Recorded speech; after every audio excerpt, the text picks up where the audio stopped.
Si votre vie ne cadre pas avec cela, vous êtes séduit, c'est vrai. Mais si vous voyez cela, le comprenez, que vous louez Dieu pour cela, et que votre vie est remplie de la justice de Dieu, il ne vous est pas difficile de faire quelque chose qui est... Vous ne voulez rien faire de mal. C'est là que les deux grandes écoles ont perdu le nord. La doctrine arminienne. Il vous faut faire telle et telle chose, et faire telle et telle chose.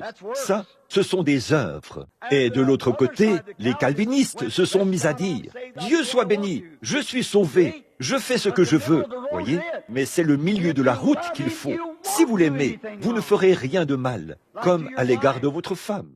Ma petite femme, je vais très souvent outre-mer.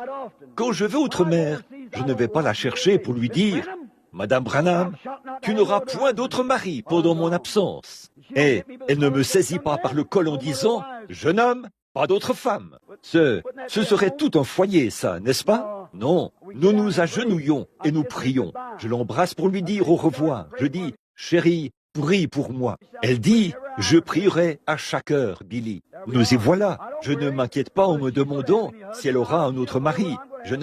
Elle ne s'inquiète pas en se demandant si j'aurai une autre femme. Pourquoi?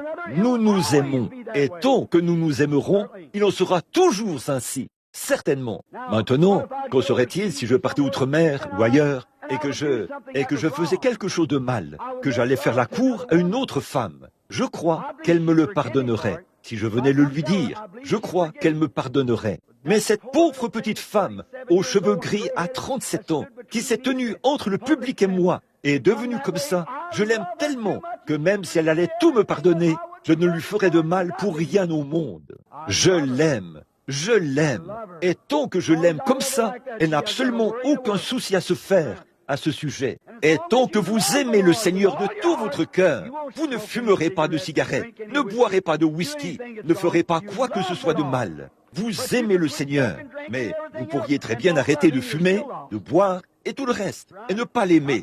Vous êtes quand même perdu, c'est vrai. Ce n'est pas par les œuvres, mais c'est par la grâce que vous êtes sauvés.